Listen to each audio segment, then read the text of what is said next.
So ఇక్కడ చూసుకోవచ్చు అంతిమ యాత్ర దగ్గర దగ్గర 1 అవర్ దాటిపోతా ఉన్నది. సో పోలీసులకు సంబంధించినటువంటి వాళ్ళంతా కూడా అబ్జెక్షన్ చెప్తా ఉన్నారు. సో మల్లన్నకు సంబంధించినటువంటి టీం వాళ్ళు కావచ్చు, పోలీసుల వాళ్ళు కూడా అంటే తొందరగా ఇక్కడ నుంచి తీసుకెళ్లాలని చెప్పేసి కూడా వాళ్ళు ప్రధానంగా డిమాండ్ అయితే చేస్తా ఉన్నారు. సో ఒకసారి చూసుకోవచ్చు పోలీసులతో ఆర్గ్యుమెంట్స్ అయితే కూడా మనం చూసుకుంటా ఉన్నాం. సో ఇక బీసీ సంఘాలకు సంబంధించినటువంటి వ్యక్తులతో కూడా మాట్లాడేటువంటి ప్రయత్నం అయితే చేద్దాం. చాలా మంది ఇక్కడ రావడం జరిగింది. సార్ నమస్తే. సో తొలిదశ మలిదశ ఉద్యమాలలో సైతం కూడా చారీల యొక్క పాత్ర చాలా కీలకం. ఉన్నటువంటి ఈ యొక్క ఉద్యమంలో బీసీ సంబంధించిన ఉద్యమంలో సైతం కూడా మరో చారీ నెలకొరగడం. సో ఎట్లా చూస్తారు? ఇప్పటి వరకు ప్రభుత్వాలు సైతం కూడా ఎవరు కూడా స్పందించినటువంటి పరిస్థితి. సాయి ఈశ్వరాచారి ఒక కులానికి చెందినవాడు కాదు. ఇవాళ 2.5 కోట్ల మంది బీసీల గుండెల్లో నాటుకపోయినటువంటి ఒక బహుజన బిడ్డ. కాబట్టి ఆయన ఏదో విశ్వబ్రాహ్మణ కులస్తుడని చూడాల్సిన అవసరం లేదు.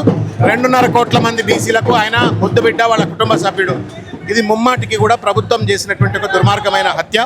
ఇది కేవలం 42% రిజర్వేషన్ ఇస్తా అని చెప్పని ఇచ్చిన వాగ్దానాన్ని అమలు చేయకుండా మసిబుసి మారడికాయలు చేసి ఇప్పుడిస్తాం అప్పుడిస్తాం అని చెప్పని మోసపూరితంగా వ్యవహరించినందుకు భావోద్వేగానికి గురైపోయి ఈరోజు సాయి ఈశ్వరాచారి గారి ఆత్మహత్యకు పాల్పడ్డాడు. ఇది ఆత్మహత్య కాదు, ప్రభుత్వ ప్రేరేపిత హత్య. రేవంత్ రెడ్డి గారు పరోక్షంగా ప్రత్యక్షంగా దీనికి కర్త కర్మ క్రియ ఆయనే.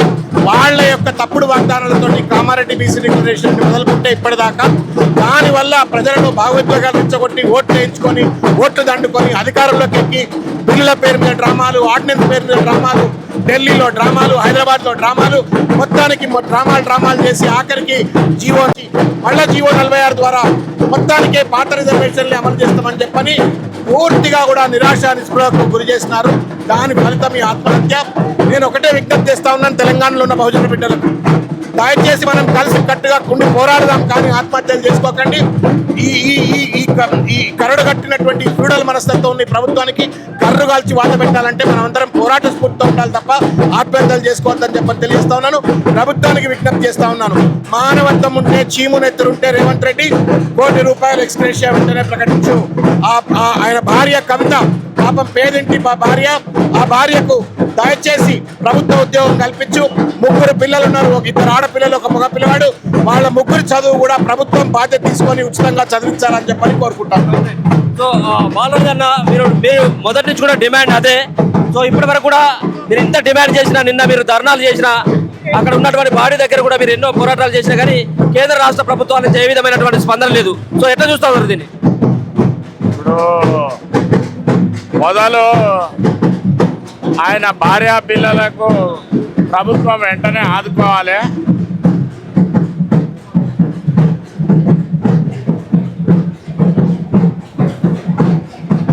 వాళ్ళ భార్యకు ఉద్యోగము ₹1 కోటి ఆయన మరణానికి పిల్లలకు డిపాజిట్ చేయాలి. పార్టీలు కూడా స్పందించలేదు. అక్కడ కాంగ్రెస్ కానీ బీజేపీ కానీ ఎవరు కూడా దీన్ని పట్ల కొంచెం సింపుల్ గా తీసుకునే పేపర్లు టీవీలలో కనీసం స్క్రోలింగ్ కూడా లేనటువంటి బీసీ పొలిటికల్ ఫ్రంట్ ద్వారా అయితే మీరు చూస్తున్నారు. నిన్నటి నుంచి మేము ఆయన భార్య పిల్లలకు ఆ బడుగు బలహీన వర్గాల బిడ్డ కాబట్టి ఆయనకు అండగా మేము ఉంటాము. ప్రభుత్వం వెంటనే స్పందించి వాళ్ళ ఫ్యామిలీకి ఉద్యోగము మరియు 3 పిల్లలు కాబట్టి వాళ్ళకొక బీసీ పొలిటికల్ ఫ్రంట్ ద్వారా డిమాండ్ చేస్తున్నాము. దుర్గయ్య గౌడ్, అంబాల నారాయణ, ఎలికంటి విజయ్ కుమార్ గౌడ్ మేమందరం కూడా ఆయనకు మద్దతుగా నిలుస్తాం. మీరే చెప్పదలుచుకున్నారు దుర్గన్న. సో చూస్తూ ఉన్నారు కదా, ఇక్కడ కూడా కొంత ఆంక్షలు పెట్టి పోలీసులు తొందర తీసుకెళ్ళేటువంటి ప్రయత్నం నేను ఎట్లా అర్థం చేసుకోవచ్చు? వాస్తవంగా రాష్ట్ర ప్రభుత్వం ఏం చేస్తూ ఉందంటే ఈ యొక్క సాయి విషయం లోపల రాష్ట్ర ప్రభుత్వం కొంచెమైనా ఏంటంటే నిన్నటి నుంచి చూస్తూ ఉన్నాం, మీడియా పరంగా కానీ ఎలక్ట్రానిక్ మీడియా, ప్రింట్ మీడియా కేవలం మన తొలి వెలుగుల ద్వారా మాత్రమే ఈరోజు ప్రపంచానికి తెలిసేటువంటి పరిస్థితి ఉంది. ఇంత నిర్బంధం కొనసాగించాల్సిన అవసరం లేదు రాష్ట్ర ప్రభుత్వం కూడా. ఇది మానవతా దృక్పథంతో ఆలోచించేటువంటి పరిస్థితి.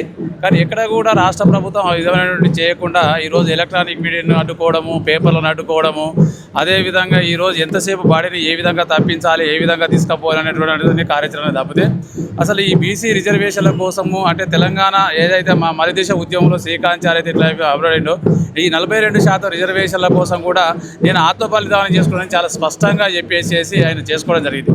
దాన్ని గ్రహించని చెప్పినా ఈ రాష్ట్ర ప్రభుత్వం ముందుకు వచ్చేసి ఈరోజు ఈ కార్యక్రమంలో కనీసం ఆ ప్రభుత్వం నుంచి పెద్దలు ఎవరైనా మంత్రులు కానీ, ఎమ్మెల్యేలు కానీ, ఎంపీలు కానీ ఎవరన్నా వచ్చేసేసి ఆ కుటుంబానికి మేము ఉన్నాం అని ఇప్పటి వరకు కూడా భరోసా ఇచ్చినటువంటి పరిస్థితి లేదు. మేము ఈ సందర్భంగా రాష్ట్ర ప్రభుత్వానికి ఒకటే విజ్ఞప్తి చేస్తూ ఉన్నాం. ఈ యొక్క కుటుంబానికి దాదాపు ₹1 కోటి నష్టపరిహారంతో పాటు ప్రభుత్వ పరంగా ప్రభుత్వం ఒక ఉద్యోగం కల్పించేసేసి పూర్తి బాధ్యత రాష్ట్ర ప్రభుత్వమే దీనిపైన తీసుకోవాల్సిన అవసరం ఉంది. ఎందుకంటే మీరు తీసుకొచ్చినటువంటి నిర్ణయాలకు అనుకూలంగానే ఈరోజు ఆయన ఆత్మ బలిదానం చేసుకోవాల్సిన పరిస్థితి ఏర్పడ్డది. కాబట్టి ఇప్పటికైనా బీజేపీ కానీ, కాంగ్రెస్ పార్టీ కానీ, ఇంకా బహుజనులు బీఆర్ఎస్ పార్టీ కానీ ఏ పార్టీ కూడా ఇప్పటికీ బహుజన వర్గాలు ఈ యొక్క బలిదానం చేసుకోకుండా ఉండాలంటే తక్షణమే పార్లమెంట్లో బీసీ బిల్లు పెట్టినప్పుడే ఆయన ఆత్మగా 9th షెడ్యూల్లో చేర్చినప్పుడే ఈ సాయిచారికి ఆత్మ శాంతిస్తుందని చెప్పేసి ఆ విధంగా ఈ రాష్ట్ర ప్రభుత్వం, కేంద్ర ప్రభుత్వం ఆలోచించాలి. లేకపోతే ఈ ఉద్యమాన్ని మరింత విస్తృతం చేసేసి ఆయన ఆశయ సాధన కోసం బీసీ పొలిటికల్ ఫ్రంట్ తీవ్రంగా పనిచేస్తూ ఉంది. ఇది గ్రామీణ తీసుకెళ్తాం. ఎంతసేపు ఎన్నికల షెడ్యూల్గానే చూడొద్దు రాష్ట్ర ప్రభుత్వం. ఏదైతే సర్పంచ్ ఎన్నికలు జరుగుతూ ఉన్నాయి కాబట్టి దీని లైవ్ టెలికాస్ట్ కావద్దు, ప్రజల్లోకి వెళ్ళవద్దు, బీసీలు చైతన్యం కావద్దు అనేటువంటి ఉద్దేశమే కనపడుతుంది రాష్ట్ర ప్రభుత్వంలో. కానీ ఇది కనీసం మానవతా దృక్పథంతో ఆలోచించినటువంటి పరిస్థితి ఉంది. నిన్న నుంచి చూస్తే దాదాపు మొన్న సాయంత్రం 6 గంటలు జరిగితే కనీసం ఇప్పటి వరకు అంటే 2 రోజులు జరిగినప్పటికీ కూడా రాష్ట్ర ప్రభుత్వం స్పందించకపోవడం అనేది చాలా బాధాకరమైనటువంటి. అంటే బీసీల పట్ల మీకు ఎలాంటి చిత్తశుద్ధి ఉందో ఈ విధంగానే తెలిసిపోతూ ఉంది. ఇప్పటికైనా మీ యొక్క ఆలోచన విధానాన్ని పక్కన పెట్టి ఏ అంశం కోసం అయితే ఈరోజు తమ 42% రిజర్వేషన్ల కోసం చేశాడు, ఆ 42% రిజర్వేషన్లు అనేది ఖచ్చితంగా ఈ పార్లమెంటు సమావేశాల్లోనే బిల్లు పెట్టేసేసి 9th షెడ్యూల్ చేర్చాలని చెప్పేసి అప్పుడే ఆయనకు నియమనం ఇవ్వాలని చెప్పేసి ఈ రాష్ట్ర ప్రభుత్వానికి చేరుస్తుంది. 42% రిజర్వేషన్ దిక్కెళ్ళి ఆయన బాధతోనే చనిపోయింది. కాబట్టి ఇప్పుడు జరుగుతున్న శీతాకాల పార్లమెంట్ సమావేశాల్లో చర్చ జరగాలి. చర్చ జరిగి తమిళనాడు తర 9th షెడ్యూల్లో చేర్చాలి.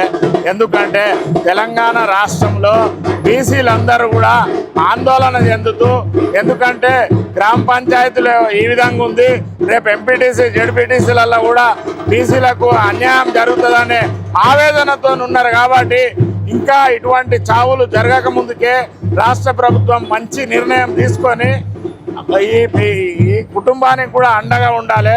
వాళ్ళకు 3 పిల్లలు ఉన్నారు కాబట్టి ₹1 కోటి వాళ్ళకు ఎంబడే ఇచ్చి ఒక ప్రభుత్వ ఉద్యోగం ఇవ్వాలి. ఎందుకంటే బీసీలు అందరూ కూడా నిస్పృహకు లోనైపోయినరు.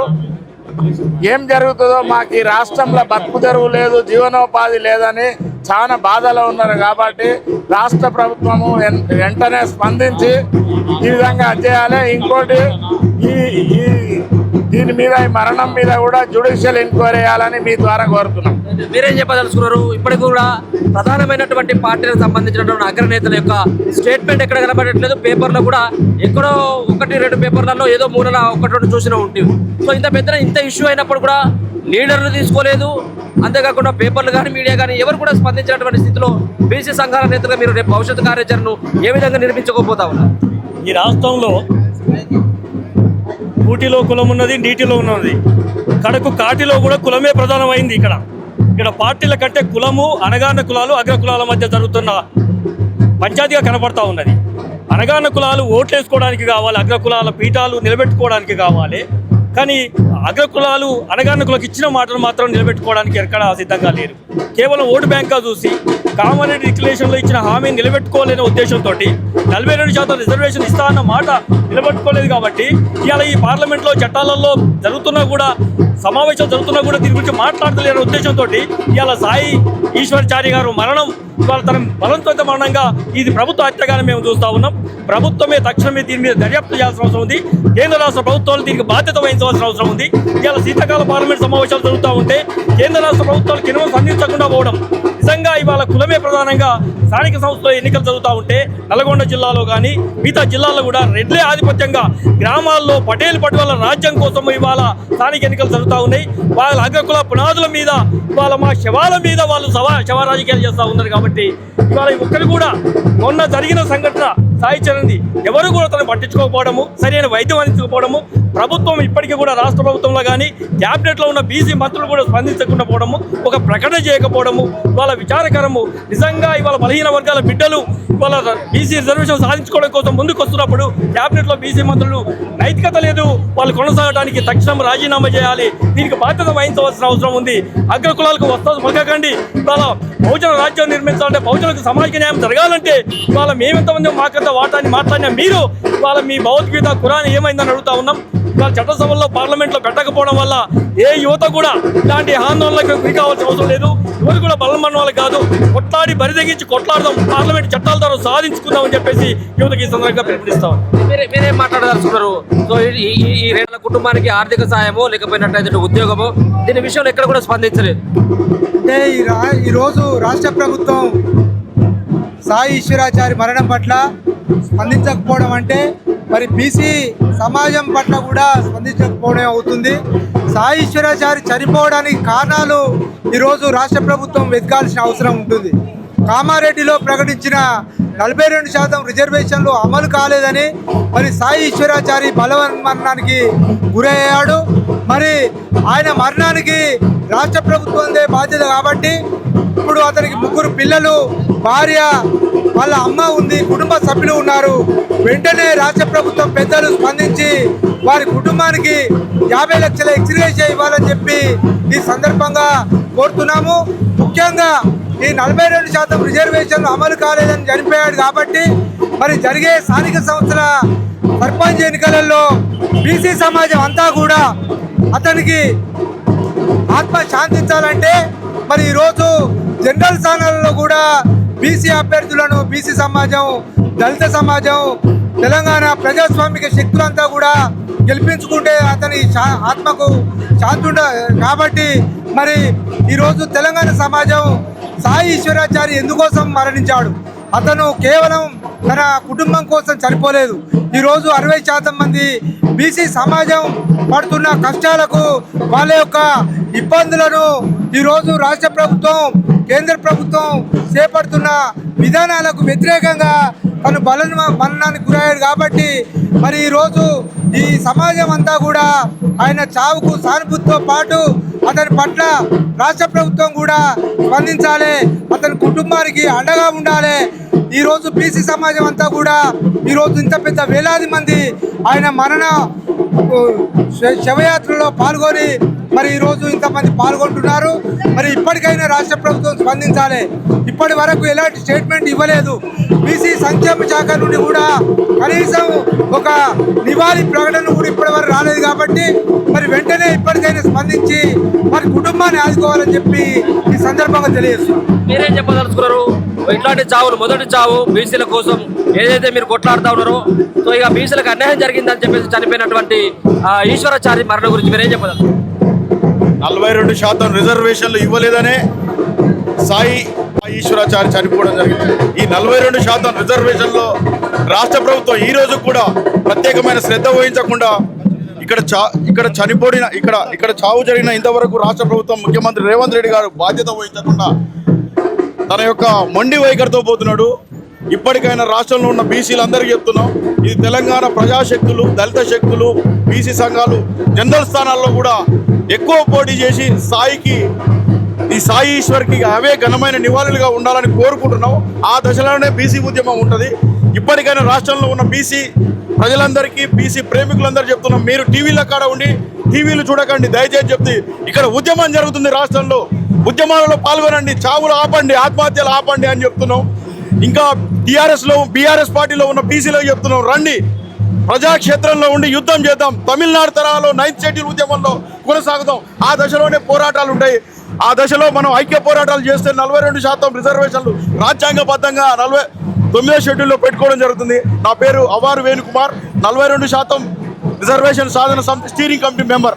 మీరేం చెప్పదలుచుకున్నారు? ఇప్పుడు ఈ సాయి ఈశ్వరాచారి గారి మరణము కేవలం కాంగ్రెస్ పార్టీ చేసినటువంటి కళ్ళబొల్లి మాటలు.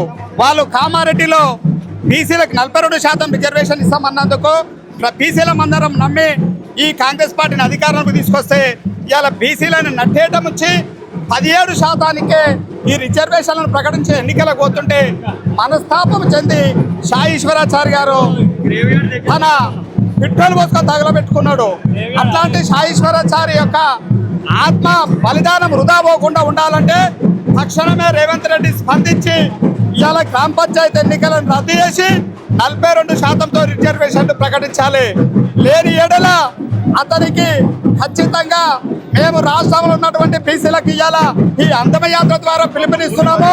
42% రిజర్వేషన్లతో పోకుంటే ఖచ్చితంగా సాయి ఈశ్వరాచారి గారి యొక్క ఆత్మ బలిదానానికి బీసీలు ప్రతి ఒక్కరు స్పందించి కాంగ్రెస్ పార్టీ బలపరిచినటువంటి సర్పంచ్ అభ్యర్థులని బీసీలు ఎవ్వరు కూడా ఓటేయకుండా వారిని ఓడించి ఈ యొక్క సాయి ఈశ్వరాచారి గారి యొక్క ఆత్మకు శాంతి చేకూర్చాలి.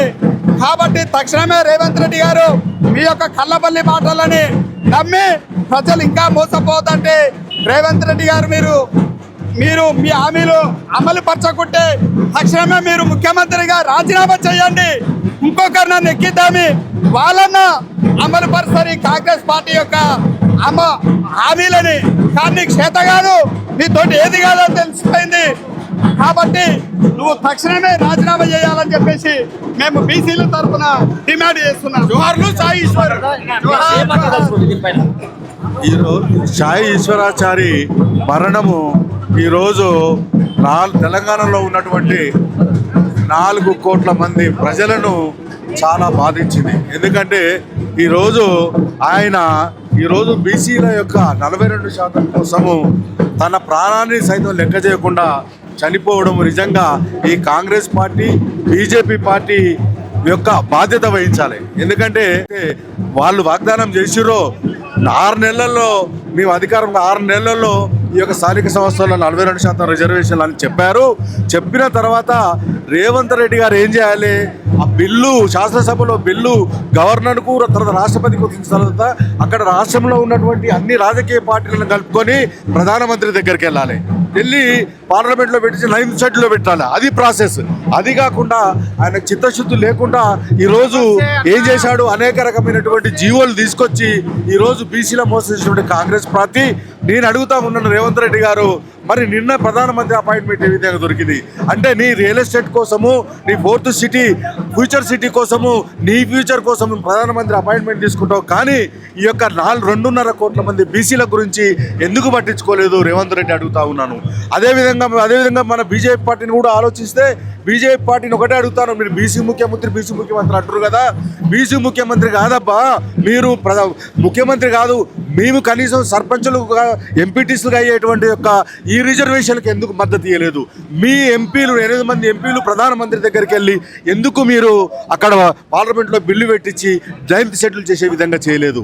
ఏ విధంగా తమిళనాడు చేశారు, అదేవిధంగా తమిళనాడులో ఈ యొక్క జయలలిత గారు పివి నరసింహ దగ్గరికి వెళ్ళి ఈరోజు బీసీలను అక్కడ చట్టసభలు అమలవుతున్నాయి. వీటన్నిటికీ విరక్తి చెంది మా సోదరుడు సాయి ఈశ్వర్ చదువు తమ ప్రాణాలను లెక్క చేసింది. కాబట్టి వచ్చేటువంటి ఎన్నికల్లో ఖచ్చితంగా కాంగ్రెస్ పార్టీని బీజేపీ పార్టీ పొంద పెడతారు తెలియజేస్తారు. ఇది ఇక్కడ ఉన్నటువంటి బీసీ సంఘాలకు సంబంధించినటువంటి నాయకులు సైతం కూడా వాళ్ళందరూ కూడా ఆగ్రహం వ్యక్తం చేస్తా ఉన్నారు. ఇచ్చినటువంటి హామీని అమలు చేయలేక ఇట్లాంటి చావులకి ప్రధానమైనటువంటి కారణం అవుతున్నటువంటి కాంగ్రెస్ పార్టీకి ఖచ్చితంగా బుద్ధి చెప్పాల్సినటువంటి అవసరం ఉన్నది. ఆయన ఆత్మకి శాంతి కలగాలంటే ఖచ్చితంగా బీసీ రిజర్వేషన్లకు సంబంధించినటువంటి అంశం 9th షెడ్యూల్లో పెడితేనే ఇక్కడ ఉన్నటువంటి ఈశ్వరాచారి యొక్క ఆత్మకి శాంతి చేకూర్చుందని చెప్పేసి ప్రధానమైనటువంటి డిమాండ్ చేస్తా ఉన్నారు. చూస్తూనే ఉండండి మన తొలి.